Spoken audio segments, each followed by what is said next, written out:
200 দিনের মতন চা বিস্কিট খেলেন সরকারের, বিএনপি সহ সমস্ত রাজনৈতিক দল করে আপনারা কি করলেন? জুলাই সনদ করলেন, তাই তো? তখন কিন্তু কেউ বলেননি না এর তো কনস্টিটিউশনের মধ্যে নাই, আমরা বসতে পারবো না, বলছেন? বলেন। তাহলে আজকে যখন আপনি বলতেছেন কনস্টিটিউশনের মধ্যে নাই, তাহলে এটাকে কি বলা হয়? বিশ্বাসঘাতকতা। আর দাদাবাবুদের পরামর্শের বাইরে যেতে আপনি জুলাই সনদ করতে পারছেন না, এই কথাটা বলে দেন।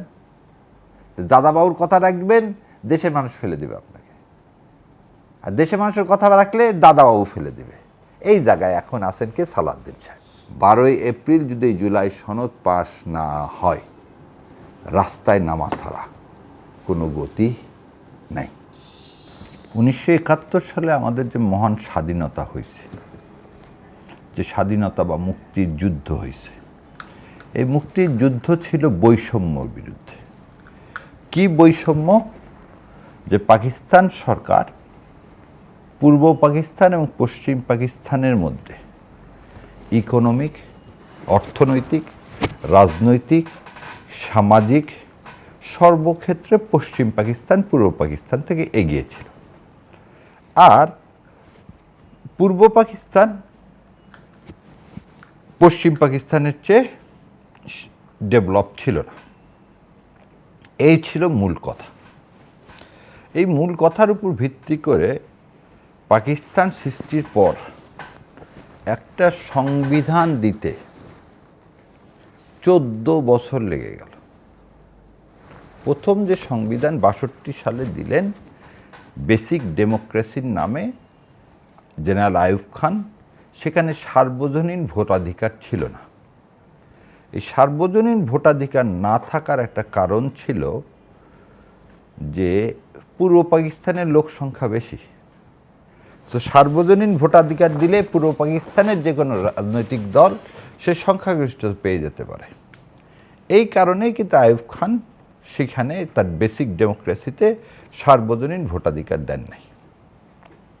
এই সার্বজনীন ভোটাধিকারের জন্যেই, এবং আবার বলে রাখি, স্বায়ত্ত শাসনের জন্য 47 সালে যে দ্বিজাতি তত্ত্বের ভিত্তিতে ভারত পাকিস্তানের সৃষ্টি, এই দ্বিজাতি তত্ত্বটা কি আসলে? আসলে কি খালি হিন্দু মুসলমানের জন্য ভাগ করা হয়েছে? না, সেখানেও ছিল বৈষম্য। সেখানে বৈষম্য কি? মোগলরা আমাদেরকে শাসন করছিল, তখন মুসলমানরা ছিল মাইনরিটি, মেজরিটি ছিল হিন্দু মানুষেরা। যেহেতু মেজরিটি ছিল হিন্দু মানুষেরা, সো মাইনরিটি তাদেরকে শাসন করবে কেন? এই সুযোগটাই ব্রিটিশ নিল। ব্রিটিশ প্রথম 20 বৃক্ষ রোপণ করলো হিন্দুদের মধ্যে থেকে, যে দেখো তোমরা হচ্ছে মেজরিটি, তোমাদেরকে কেন মাইনরিটি মানুষ শাসন করবে? সো এটা, এবং তখন থেকেই হিন্দুদের আধিপত্যবাদ শুরু হলো, যে আমরা মেজরিটি, আমরা শাসন করব। এবং দীর্ঘ এই ইংরেজদের 200 বছরে, বিশেষ করে বাংলার ক্ষেত্রে যদি বলেন, কলকাতার বাবুদের অত্যাচারে, আবার বলতেছে, কলকাতার বাবুদের অত্যাচারে ঢাকার বাবুরা অতিষ্ঠ হয়ে গেল। কারণ সমস্ত হাইকোর্ট থেকে শুরু করে, কোর্ট থেকে শুরু করে, ব্যবসা বাণিজ্য শুরু করে সব হচ্ছে কলকাতা কেন্দ্রিক, শিক্ষা প্রতিষ্ঠান সব কলকাতা কেন্দ্রিক। এই জন্যেই কিন্তু 1905 সালে বঙ্গভঙ্গর কথা বলা হয়েছিল। এবং কলকাতার আধিপত্যবাদ যখন কি হয়ে যাচ্ছে, ক্ষীণ হয়ে যাচ্ছে, তখনই কিন্তু রবীন্দ্রনাথ সহ সবাই মিলে বঙ্গবন্ধু রদের জন্য আন্দোলন শুরু করেছিল। এবং 2010 সালে বঙ্গভঙ্গ রদটা হয়ে গেল, এবং বঙ্গভঙ্গ আর আলাদা ভঙ্গটা আর হলো না। তাহলে আপনি ইতিহাস থেকে দেখতেছেন সব জায়গায় হচ্ছে ডিসপ্যারিটি। ডিসপ্যারিটি মানেটা কি? আমার স্বায়ত্তশাসন, আমার স্বাধীনতা, এই স্বাধীনতার জন্যে আমরা সবসময় আন্দোলন সংগ্রাম করলাম। তো 47-এ সেটাই বলা হলো, ঠিক আছে, তোমরা মেজরিটি হিন্দু, তোমরা তোমাদের একটা অঞ্চল নাও, আর মুসলমান যারা আছে তারা আলাদা অঞ্চল নেবে। এটাও ক্যাবিনেট মিশন প্ল্যানে বলা ছিল না। ক্যাবিনেট মিশনে বলা ছিল 3টা অঞ্চল হবে। একটা হচ্ছে বাংলা ভাষাভাষী নিয়ে এই বাংলা অঞ্চল, আর একটা অঞ্চল হবে পাকিস্তানের ওই অঞ্চল মুসলমানদেরকে নিয়ে, আর একটা হবে হিন্দুদেরকে নিয়ে, এই আজকের ইন্ডিয়া। আজকের ইন্ডিয়া বললে ভুল হবে, এই মেঘালয় থেকে শুরু করে পশ্চিমবঙ্গ থেকে শুরু করে আসাম, বাংলা আর বিহার, উড়িষ্যা যেটা ছিল এটা নিয়ে বাংলাদেশ। এটা তো কারা মানেননি? এটা নেহরু সাহেব মানেননি। জিন্নাহ সাহেব পাকিস্তানের ম্যাপ এবার ছিঁড়ে ফেলে দিয়েছিল। তাহলে আমরা যে কথাটা প্রথমে বলি দ্বিজাতি তথ্য খালি ধর্মর ভিত্তিতে 47 সালে ভাগ হয়েছে তা না, কারণ তখন আর অন্য কোনো উপায় আমাদের ছিল না। আমরা 46 সালে হোসেন শহীদ সোহরাওয়ার্দী স্বাধীন বাংলা আন্দোলন শুরু করছিলেন। কত সালে? 1947 সালে। কে স্বাধীন বাংলা আন্দোলন? সেই স্বাধীন বাংলা আন্দোলন কি হয়নি? সফলতা পায়নি। কেন পায়নি? তখন সবার মুখে এই যে ইন্ডিয়ান যে আধিপত্যবাদ, এই আধিপত্যবাদের বিরুদ্ধে তখন মানুষ এক স্লোগান, হাত মে বিড়ি মুখ মে পান লারকে লেঙ্গে পাকিস্তান। সো এই যে স্লোগানটা কেন? এটা আধিপত্যবাদের বিরুদ্ধে। 47 হলো, আমরা দুইটা অংশ মিলে একটা পাকিস্তান হলো। ঠিক আবার পাকিস্তান আবার আমাদের মানসিকতা বুঝতে ব্যর্থ হলো। সেখানে দেখা গেল পাকিস্তান আধিপত্যবাদ না, পাকিস্তানের শোষণ শুরু হলো। শোষণটা কি? আমাদের এদিকে কলকারখানা নাই, এটা সত্য, বিশ্ববিদ্যালয় নাই, এটা সত্য, কিন্তু আমাদের উর্বর ভূমি ছিল, যেটা পাকিস্তানে ছিল না। হ্যাঁ, যেভাবে পোর্ট্রেট করা হয় যে বৈষম্যটা, সেই বইটা ঠিক ছিল না। কারণ ভারত প্রথম থেকেই দেখেন ভারতের উদ্দেশ্যটা কীরকম ছিল। ভারতের উদ্দেশ্য ছিল যে আগে প্রথমে দুইটা ভাগ করে নিব, তারপরে সবগুলোকে গ্রাস করে ফেলে দেব, করে দিয়ে পাকিস্তানকে একটা ছোট্ট দেশ রেখে দিব। তার উদাহরণ কি? 1947 সালে ভাগ হলেন, 47 সালের শেষ থেকে 48 সালের প্রথমে আপনি জম্মু কাশ্মীর দখল করে নিলেন। জম্মু কাশ্মীর কত বর্গ মাইল ছিল জানেন? 16,309 বর্গ মাইল। তাহলে আপনি যদি সত্যি ইউনিয়নে বিশ্বাস করতেন, আপনি যদি দ্বিজাতি তত্ত্বের উপর ভিত্তি করতেন, তাহলে তো আপনি যে বছর আপনি ভাগ হলেন সে বছর তো জম্মু কাশ্মীর দখল করতেন না। তাহলে ভারতের তো উদ্দেশ্য ছিল আগে কোনোভাবেই স্বাধীনতাটা পেয়ে নিই, ভাগটা হয়ে যাক, তারপর আমরা সবগুলোকে কি গ্রাস করে নেব। একই কাজ করলেন কি 1948 সালে। এটার নাম ছিল জুনাগড় রাজ্য। এই জুনাগড় রাজ্যের এলাকা ছিল 3,337 বর্গ মাইল। তাহলে কাশ্মীর ছিল 16,309, জুনাগড় ছিল কত? 3,337 বর্গ মাইল 1948 সালে হায়দ্রাবাদে। এবং সবগুলো কিন্তু সে করতেছে কি মিলিটারি অকুপেশন, জোর করে, জোর যার মুল্লুক তার সেরকম হলো অবস্থা, জোর করে সে হায়দ্রাবাদ কত ছিল? 82,698 বর্গ মাইল জোর করে ঢুকে নিল রাতের আধারে। কারণ পাকিস্তান তো তখন আবার দেখেন দেশ ভাগের সময় সমস্ত আর্মি, সমস্ত আর্মস অ্যামুনিশন ব্রিটিশের সব ছিল হচ্ছে ভারতে। ফোর্ট উইলিয়াম দুর্গ প্রথম করছিল কোথায়? কলকাতায়। তো যা কিছু ছিল সব আমরা পাকিস্তানে কিছুই পাইনি। আমাদের এখানে একটা সেনাবাহিনী বলতেছেন, সেনাবাহিনী তো দূরে একটা সেনা ক্যাম্প পর্যন্ত ছিল না 48 সালে পূর্ব পাকিস্তানে। আমরা ক্যান্টনমেন্ট বলি, এই ক্যান্টনমেন্ট পর্যন্ত ছিল না। তারপর আসেন 1961 সালে গোয়া দখল করলেন। ক্রম অনুযায়ী 47 থেকে শুরু হলো, 48, 50, 61 সালে এই গোয়া ছিল 1,439 বর্গ মাইল। 1975 সালে হলো সিকিম। সিকিম হচ্ছে 2,740 বর্গ মাইল। আচ্ছা, এর মাঝখানে একটা জায়গা বাদ থাকলো, সেটা 1971 সাল। এই যে সেদিন আমি একটা সিনেমা দেখতেছি, ভারতের, আপনাদেরকে চ্যালেঞ্জ করে দেখালো, ভারতের কোনো ছবিতে দেখায় না যে 71 সালের যুদ্ধ বাংলাদেশের মুক্তিযুদ্ধ। এই যুদ্ধ দেখানো হয় ভারত পাকিস্তানের যুদ্ধ, এবং ওই যুদ্ধ গুন্ডা বা কি যেন একটা নাম, সে সুন্দর করে দেখালো যে ভারত পাকিস্তান যুদ্ধ, সেইখানে পাকিস্তান পরাজয় হলো, বাংলাদেশ সৃষ্টি হলো। এমনভাবে বললো মানে হচ্ছে ভারত বাংলাদেশের স্বাধীনতা দিয়ে বাংলাদেশকে গিফট করলো। তাহলে তাদের কি ছিল? 7 দফা একটা দাবি ছিল। বাংলাদেশ সরকার, এটা মনে রেখেন, বাংলাদেশ সরকারকে স্বীকৃতি যখন দেওয়া হয় তার আগে আমরা 10ই এপ্রিল কি মুজিবনগর সরকার গঠন করি না? এই মুজিবনগর সরকার গঠন ভারত এমনি করে দেয়নি। ভারত তার আগে 7 দফা চুক্তিতে সাইন করে নিল। এই 7 দফা চুক্তিতে বাংলাদেশকে কি বলছিল জানেন? বাংলাদেশের নাম দিছিল হচ্ছে অধীনস্থ জনপদ। আমার মনে রাখেন, 7 দফা চুক্তিতে বাংলাদেশের নাম ছিল অধীনস্থ জনপদ। এই অধীনস্থ জনপদ মানেটা কি? করদ রাষ্ট্র। করদ রাষ্ট্র মানে কি? এই পাকিস্তানের কাছে আমরা যে স্বায়ত্তশাসন চাইছিলাম, তুমি ওই স্বায়ত্তশাসন পাবা, কিন্তু তুমি প্রকৃত স্বাধীনতা কোনোদিনই পাবা না। এই দেখেন, হক কথায় এইটা ছিল। এবারে আসেন, এই 7 দফার পরে বলা হয় নজরুল ইসলাম সাহেব নাকি এটা সাইন করতে যে অজ্ঞান হয়ে গেছিলেন। প্রথম কথা হলো, তুমি যদি এই সাইনটা না করো, আমি তোমাকে করব না। কি করব না?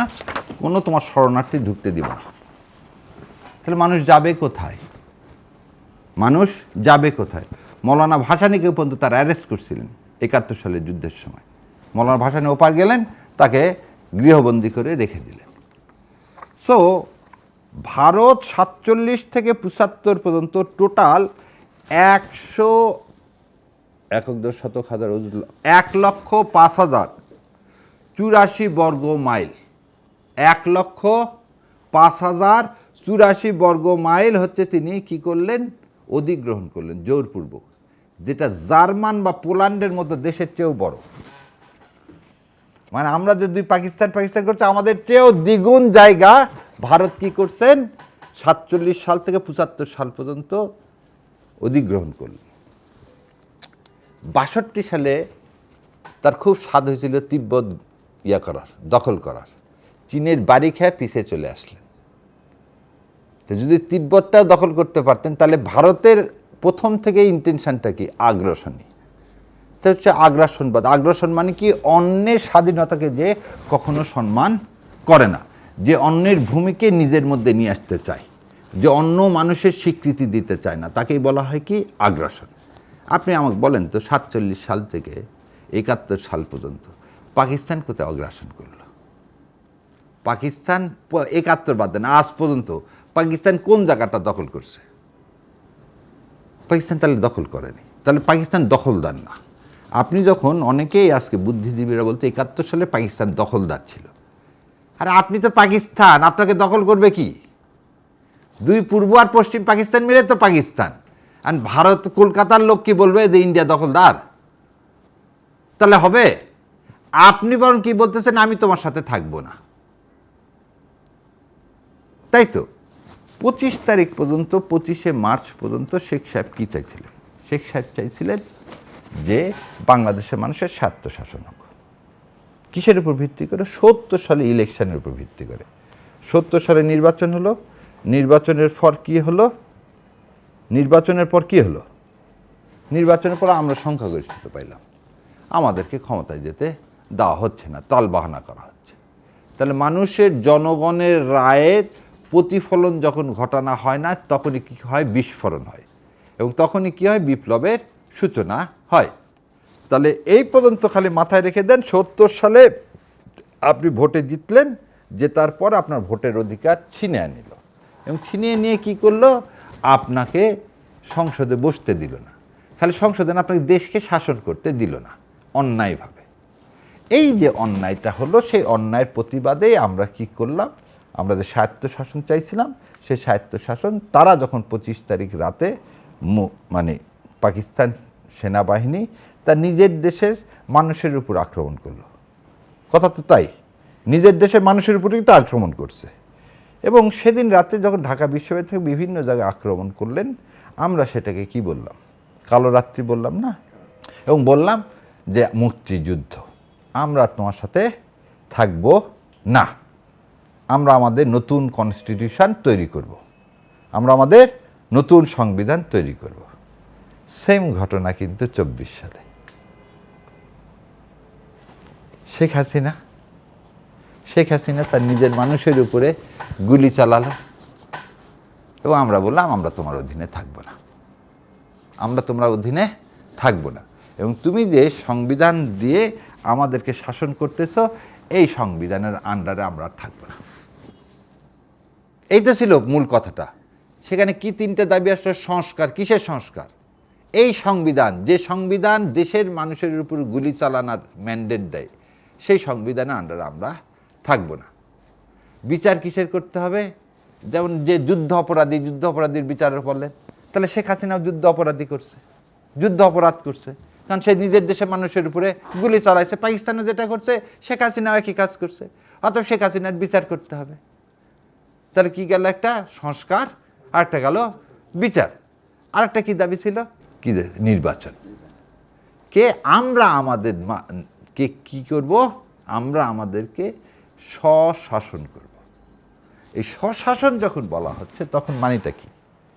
স্বশাসন মানে হচ্ছে আমি আমার নিজেকে এই বিপ্লবের ফসল দ্বারা শাসন করব। এই তো হলো কনসেপ্টটা। তাহলে এই কনসেপ্টে আপনি দাঁড়ায় আছেন। তাহলে ৭১ আর ২৪-এর মিলটা কোথায়? আজকে যারা বলতেছে ৭১-কে ২৪-এর সাথে মিলায়েন না, এই কথা বললে হবে না। ৭১ এবং ২৪ দুটো আলাদা। এর সাথে ৯০-এর আন্দোলন, ৯৬-এর আন্দোলন, এগুলোর সাথে মিলিয়ে কোনো লাভ নেই। কারণ এইগুলোতে কোনোদিন এরশাদ সাহেবও পাখির মতো মানুষ হত্যা করেনি। নিজ দেশে মানুষের উপরে আপনি হেলিকপ্টার দিয়ে, তার মানে কি মরণাস্ত্র দিয়ে, আপনি একটা জিনিস খেয়াল করেন, মরণাস্ত্র ইউজ করেন কখন? যুদ্ধকালীন সময়। তাহলে দেশে একটা যুদ্ধকালীন সময় ছিল জুলাই মাসে। কে যুদ্ধকালীন সময়? ভারতীয় আধিপত্যবাদ শক্তি, মানে ভারতের সমর্থনে তো শেখ হাসিনা ছিল।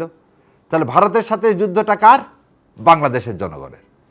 ৭১ সালে হলো পাকিস্তানের সাথে বাংলাদেশের জনগণের যুদ্ধ, পাকিস্তানি শাসকদের সাথে। আর এবারের যুদ্ধটা হলো আমাদের ২৪-এর ভারতের শাসকদের সাথে আমাদের যুদ্ধ। আপনারা খালি খেয়াল করে দেখেন, ৭১ সালে যারা এখানে ক্ষমতায় ছিল, তার নাম কি? মালেক সরকার। তারা কি অবাঙালি ছিল? মালেক সরকার কার সরকার? মালেক, আব্দুল মালেক ডাক্তার তো বাঙালি। এবং ওই সরকারের যে ১৪ জন মন্ত্রী ছিল তারা সবাই তো বাঙালি, পাকিস্তানি তো ছিল না। তাহলে আমরা কিন্তু বলতেছি যুদ্ধ কার সাথে হচ্ছে?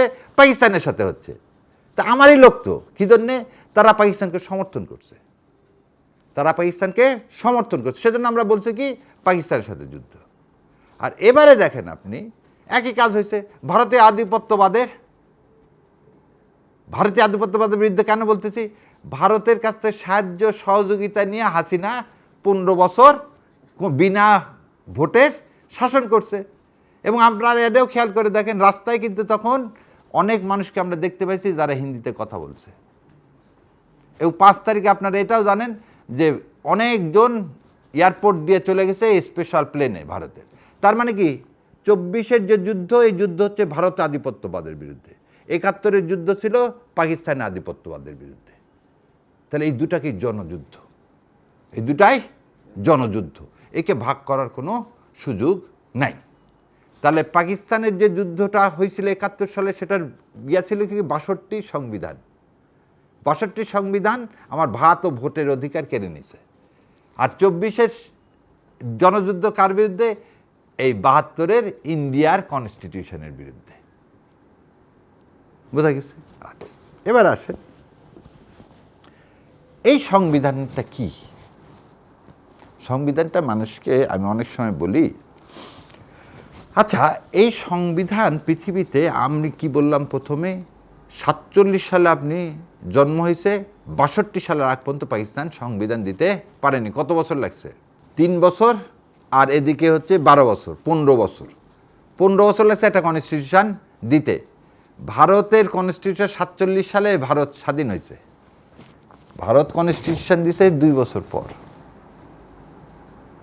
আমাদের স্বাধীন, আমাদের এই কনস্টিটিউশন দেখেন, বাংলাদেশ কনস্টিটিউশন অ্যাসেম্বলি অর্ডার পাশ হলো ২৩শে মার্চ। কবে পাশ হলো? ২৩শে মার্চ। এই ২৩শে মার্চ অর্ডারের উপর ভিত্তি করে একটা কনস্টিটিউট অ্যাসেম্বলি তৈরি হলো। সেই অ্যাসেম্বলি তৈরি হলো ৪৩০ জন মেম্বার দিয়ে। কয়জন মেম্বার দিয়ে? ৪৩০ জন মেম্বার। এই মেম্বাররা ১০ই এপ্রিল কনস্টিটিউশন অ্যাসেম্বলিতে বসলেন। ১১ই এপ্রিল ১৯৭১ সালে ৩৪ সদস্য বিশিষ্ট, কয়ত সদস্য বিশিষ্ট? ৩৪ সদস্য বিশিষ্ট কনস্টিটিউশন ড্রাফট কমিটি করলেন। ৩৪ সদস্য বিশিষ্ট কনস্টিটিউশন ড্রাফট কমিটি করলেন। এবং সেখানে ডক্টর কামাল হোসেন যেহেতু আইনমন্ত্রী ছিল, সে হলো ওখানকার সভাপতি। আচ্ছা, ওখানে সময় 34 জনের মধ্যে 33 জনই ছিল আওয়ামী লীগের, একজন ছিল বিরোধী, সুরঞ্জিত সেনগুপ্ত। এই কনস্টিটিউশন বিল প্লেস হলো 11 অক্টোবর। তাহলে আপনি তৈরি করে দিলেন 11 এপ্রিল, আর 11 অক্টোবরে কনস্টিটিউশন তৈরি হয়ে গেছে। কয় মাস? May, June, July, August, September, October. 6 মাসে সংবিধান তৈরি। কারোর সাথে আলোচনা নাই, কারোর সাথে আলোচনা নেই। 430 জন মেম্বার সবাই ছিল আওয়ামী লীগের। ভাসানি থেকে শুরু করে কোনো মানুষের সাথে কথা বলা, এটা ড্রাফট প্রকাশ করতে হয়, পাবলিশ করতে হয়, জনগণের কি নিতে হয়, ওপিনিয়ন নিতে হয়, কোনো কিছু নেই। এটা রেফারেন্ডাম দিতে হয়, গণভোটে দিতে হয় যে এই সংবিধানের প্রতি মানুষের আস্থা আছে কি না, কিচ্ছু নেই। তাহলে 6 মাসে, তাহলে তো এটা এক্সট্রাঅর্ডিনারি। আমার নবীর উপর কোরআন নাজিল হতে কতদিন লাগছিল? আমার নবী সাল্লাল্লাহু উপর কোরআন নাজিল হতে কত বছর লাগছিল? 40 থেকে 63, কত? 23 বছর। একটা বাচ্চা হতে লাগে 10 মাস। আর শেখ সাহেব কি করে দিলেন? বলে দিলেন ডক্টর কামাল 6 মাসের মধ্যে কনস্টিটিউশন দিয়ে দিচ্ছে। ডক্টর কামাল আর এক সাক্ষাৎকার আছে, সে হচ্ছে আমরা যে ড্রাফট নিয়ে গেলাম, শেখ সাহেব পকেট থেকে একটা বের করলেন আর আমাদেরগুলো সব কেটে দিলেন। তাহলে শেখ সাহেবের পকেটে তাহলে কে লিখে দিল কনস্টিটিউশন? শেখ সাহেবের পকেটে যদি থেকে থাকে, ডক্টর কামাল হোসেনের এই কথা যদি ঠিক হয় যে ডক্টর কামাল হোসেন যে ড্রাফট নিয়ে গেছে, সেই ড্রাফট শেখ সাহেবের পকেট থেকে যে কনস্টিটিউশন বের হলো, আর সে সবুজ লাল কালি দিয়ে খালি এই কনস্টিটিউশন কেটে দিল, যে বললো এটাই কনস্টিটিউশন। এই কনস্টিটিউশন সেজন্যে আমি যখন বলি এই কনস্টিটিউশন ভারতের লেখা কনস্টিটিউশন, সবাই তখন আমার উপরে ক্ষিপ্ত হয়ে যায়। আমি যা যা বলি এখন পর্যন্ত একটা লোক দেখান তো যে বলছে আপনার এই কথাগুলো ভুল। যতই সুশীল সমাজের সবাই আছে, আমার তো অনেকেই ইয়া করেন, আমাকে পার্সোনালি অ্যাটাক না করে, আমি যেসব বইয়ের কথা বলি, তথ্য দিই, এগুলো তথ্যর মধ্যে বলেন যে আপনার অমুক তথ্যটা ভুল, আমার এখন পর্যন্ত তাকে বলতে পারেন না। তা আমি তার আল্লাহ সুবহানাহু ওয়া তাআলা যেমন বলছে ফাবি আইয়া আল্লাহ রাব্বিকুমা তুকাজ্জিবান, তোমরা কোন কোন নিয়ামত অস্বীকার করো। দয়া করে কেউ একজন এসে বলেন যে আমি যেগুলো কথা বলতেছি এই কথাগুলো ভুল। শোনেন, কে ওবায়দুর রহমান ছিল, সে ওই 34 সদস্যের একজন সদস্য ছিল। সে বলছিল যে কিছু কিছু বিষয়ে আমাদেরকে কথা বলার সুযোগ দেন। কারো কোনো কথা বলা যাবে না, কারো কোনো কথা বলতে হবে না। কেন এই কথাটা বললাম? এই সংবিধান যখন লেখা হয় তখন ভারতের বহু আগে থেকে প্ল্যান ছিল কি, যে ওই যে বাংলাদেশে গ্রাস করার। এবং এই জন্য আমি বলছিলাম আগরতলা ষড়যন্ত্র মামলা বলে, আসলে ষড়যন্ত্র না। আগরতলায় আসলেই শেখ সাহেব বহু আগে থেকে ইন্ডিয়ার সাথে তার প্রধানমন্ত্রী হওয়ার খুব শখ। সে ভাবছিল আলাদা না হলে তো প্রধানমন্ত্রী হতে পারবো না। 70 সালে যখন দেখছে হঠাৎ করে প্রধানমন্ত্রী হয়ে গেছি, তখন সেজন্য সে স্বাধীনতা চায়নি। কথাটা বুঝেন, ভারতের সাথে ষড়যন্ত্র করে আসছে, যে যদি ভাগ হয় তাহলে তো আমি সহজে কী হয়ে যাব, এদিককার প্রধানমন্ত্রী হয়ে যাব, পাকিস্তানের মানুষ যদি আমাকে না দেয়। আর তখন কিন্তু সার্বজনীন ভোটাধিকার ছিল না, তাহলে ওই ভোটাধিকারে, আইয়ুব খানের ভোটাধিকারে কোনোদিন আমাদের এদিককার লোক কী হতে পারতো না, প্রধানমন্ত্রী হতে পারতো না। কিন্তু যখন সার্বজনীন ভোটাধিকার দিয়ে দিল ইয়াহিয়া খান, এবং সেই ভোটে 70 সালে ভোটে উনি যখন প্রধানমন্ত্রী হয়ে গেলেন, তখন উনি আর স্বাধীনতা চাইলেন না। এই যে উনি স্বাধীনতা চাইলেন না, ইন্ডিয়া দেখলে এই আর অকাম হয়ে যাচ্ছে, তো এখানে বিচ্ছিন্ন করতেই হবে, বিচ্ছিন্ন করতেই হবে, নাহলে তো আমার কি হচ্ছে না, 16 কলা পূর্ণ হচ্ছে না, আমি বাংলাদেশে গ্রাস করবো কিভাবে?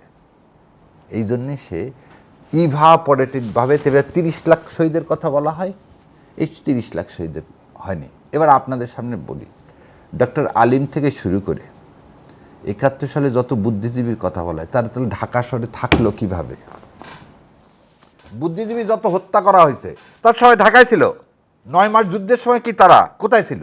শেখ সাহেবের পরিবার থেকে শুরু করে সমস্ত বুদ্ধিজীবী তো ঢাকায় ছিল, এবং তাদেরকে তো রায়ের বাজারে যে হত্যা করা হলো ঢাকায় ছিল বলে তো হত্যা করা হলো। তাহলে যুদ্ধকালীন সময়ে আপনি থাকেন কিভাবে ঢাকা শহরে? আপনি তো মুক্তিযুদ্ধের সমর্থন করতেছেন, বলতেছেন গ্রামে যে লোক ধরে নিয়ে আসতেছে, আর ঢাকা শহরে এই বুদ্ধিজীবীদেরকে পাকিস্তান চেনে না। পাকিস্তান চেনে না। আপনি তো আপনার পুরো আওয়ামী লীগের লোকজন তো কলকাতা পালায় গেলেন, তো এই লোকগুলো তো আওয়ামী লীগের লোকজন, এরা তো মুক্তিযুদ্ধ সমর্থন করতেছে। তাহলে পাকিস্তান যদি সত্যি যে ক্র্যাকডাউনের কথা বলা হয় ঘর বাড়ি, তাহলে তো এখানে বোমা পড়তো কোন জায়গায়? বোমা পড়ছে কোন জায়গাটায়? বোমা পড়ছে ইন্ডিয়া বোমা মারার আগে কোন জায়গাটা বোমা পড়ছে? কোন জায়গাতে কামানের গুলি যা কার বাড়ি ইয়া করে দিছে? তা 32 ছেলে পেলে ধুলির সাথে করা লাগতো না, এক কামানের গোলা দিলে কি 32 ধুলির সাথে হতো না? হতো না? হয়েছে? হয় না। তাহলে যে লোকগুলো এই লোকগুলোকে হত্যা করার পিছনে কারণ কি? এই লোকগুলো এই যে যেভাবে মুক্তিযুদ্ধের পরে আপনি ভারতের প্রেসক্রিপশানে এই সংবিধান দিয়ে দিলেন, ওনারা বেঁচে থাকলে, জহিরানরা বেঁচে থাকলে আপনাকে এই সংবিধান দিত না। তাহলে বুদ্ধিজীবী হত্যা করলো কে? যে আধিপত্যবাদ চায়। পাকিস্তান তো পালা যাচ্ছে, তা সে কি চাবে আর বুদ্ধিজীবী থাকুক, যাতে এখানে কি হয়, ভারতের আধিপত্যবাদ এস্টাবলিশড না হয়। সেই জন্য আমি বলছি যে বুদ্ধিজীবী হত্যা করছেও ভারত, বুদ্ধিজীবী হত্যা করছেও ভারত। এবার আসেন আপনি, এই কনস্টিটিউশন লিখে দিল কে? এই কনস্টিটিউশন লিখে দিল সেই সময় ভারতে, মানে পশ্চিমবঙ্গের মুখ্যমন্ত্রী ছিল একজন ব্যারিস্টার সিদ্ধার্থ শঙ্কর রায়। ইন্দিরা গান্ধী একটা উইংস আছে, যে উইংসটা এখনও আছে, যাকে বলা হয় সাউথ ব্লক। কি বলা হয়? South block. পার্লামেন্টের একটা জায়গায় আছে যারা বাংলাদেশ লুক আফটার করে। এই বাংলাদেশ লুক আফটার করে যারা, তাদেরকে বলা হয় সাউথ ব্লক। আবার বুঝেন, খালি বাংলাদেশ কিভাবে চলবে এখানে ওখানে হচ্ছে এই গবেষণা হচ্ছে। বাংলাদেশ কে মন্ত্রী হবে, কে এমপি হবে, বাংলাদেশের কত টাকা কোথায় থেকে আসলো না আসলো, আমি কোথায় কথা বললাম না বললাম, এগুলো সব দেখার জন্য, রেকর্ড করার জন্য কে আছে? একটা জায়গা আছে, সেই জায়গাটার নাম সাউথ ব্লক। তা আপনি একটা স্বাধীন দেশ বাংলাদেশ, আপনার কি করতেছেন না করতেছেন আর এক দেশ দেখবে কেন? কোনোদিন না বিএনপি না আওয়ামী লীগের প্রতিবাদ করছে? অ্যাম্বাসেডরকে ডেকে নিয়ে এসে বলছে সাউথ ব্লক আপনি বন্ধ করেন, আমার দেশে ইন্টারনাল অ্যাফেয়ার্স নেই, আপনারা তো চিন্তা কেন? ভারতের যত লোকের কথা পাবেন, ইনক্লুডিং প্রণব মুখার্জি সহ, সব জায়গায় কিসের কথা আছে? এই সাউথ ব্লকের কথা আছে। জেএন সিট থেকে শুরু করে যারা আছে, এই যুদ্ধের আগের থেকে সাউথ ব্লক তৈরি করা হয়েছে। তখন তৈরি করা আছে কীভাবে বাংলাদেশকে ভাগ করা যায়, আর তারপর থেকে বাংলাদেশকে কীভাবে আধিপত্যবাদ করা যায়, করদ্রাষ্ট্র করা যায়।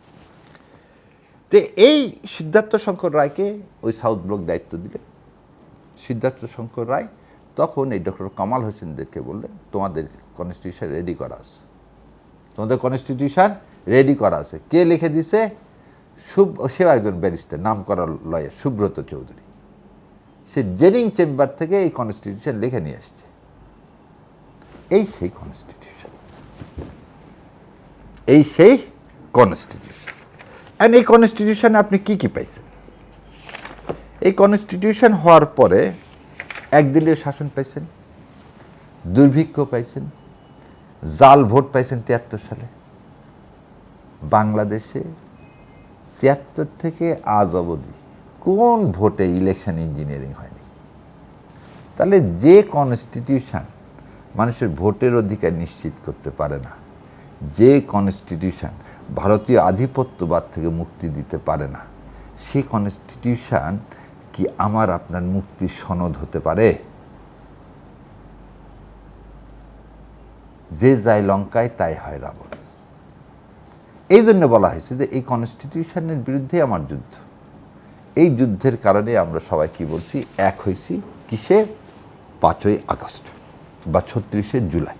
সেটা যুদ্ধটা কী ছিল? মানচিত্র আর পতাকা পাইছে, কিন্তু ভারতে আধিপত্যবাদ মুক্ত হয়নি। এই ভারতীয় আধিপত্যবাদ মুক্ত হয়েছে। তাহলে মুক্ত হওয়ার জন্য কী লাগবে? একটা নতুন কনস্টিটিউশন তৈরি করতে হবে। সেই জন্যেই এই 200 দিনের মতন চা বিস্কিট খাইলেন সরকারের, বিএনপি সহ সমস্ত রাজনৈতিক দল করে আপনারা কি করলেন? জুলাই সনদ করলেন, তাই তো? তখন কিন্তু কেউ বলেননি না এটা তো কনস্টিটিউশনের মধ্যে নাই, আমরা বসতে পারবো না, বলছেন? বলেন।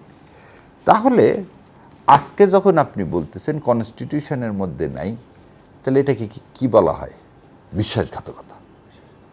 কেন 91 সালে আপনি বিশ্বাসঘাতকতা করছেন? ইতিহাসের নাম কি? ইতিহাস হচ্ছে সবসময় পুনরাবৃত্তি হয়, কেউ ইতিহাসের কথা মনে রাখে না। 96 সালের 12 ফেব্রুয়ারি আপনি ক্ষমতায় এসে আপনি থাকতে পারেননি। 2006 সালে এক জাজ সাহেবের 2 বছরের বয়স বাড়ানোর জন্যে আপনাকে কত বছর? 22 বছর ক্ষমতার বাইরে থাকতে হয়েছে, এবং আপনার হাজার হাজার নেতাকর্মীর প্রাণ দিতে হয়েছে। আপনি ভুলে গেছেন সে কথা। সেই কারণে আপনি তো ক্ষমতায় চলে গেছেন দাদা বাবুদের পরামর্শে। আর দাদা বাবুদের পরামর্শের বাইরে যেতে আপনি জুলাই সনদ করতে পারছেন না, এই কথাটা বলে দেন। দাদা বাবুর কথা রাখবেন, দেশের মানুষ ফেলে দেবে আপনাকে, আর দেশের মানুষের কথা রাখলে দাদা বাবু ফেলে দেবে। এই জায়গায় এখন আছেন কে? সালাউদ্দিন সাহেব। এখন কুল রাখি না শ্যাম রাখি, ওই জন্য উনি এই সংসদে খালি সংবিধান সংবিধান সংবিধান করে যাচ্ছে, যে সংবিধানে আমার আপনার মুক্তির সনদ না। আমার আপনার মুক্তির সনদ হচ্ছে এই জুলাই সনদ, এবং এটার ডেডলাইন হচ্ছে 12ই এপ্রিল।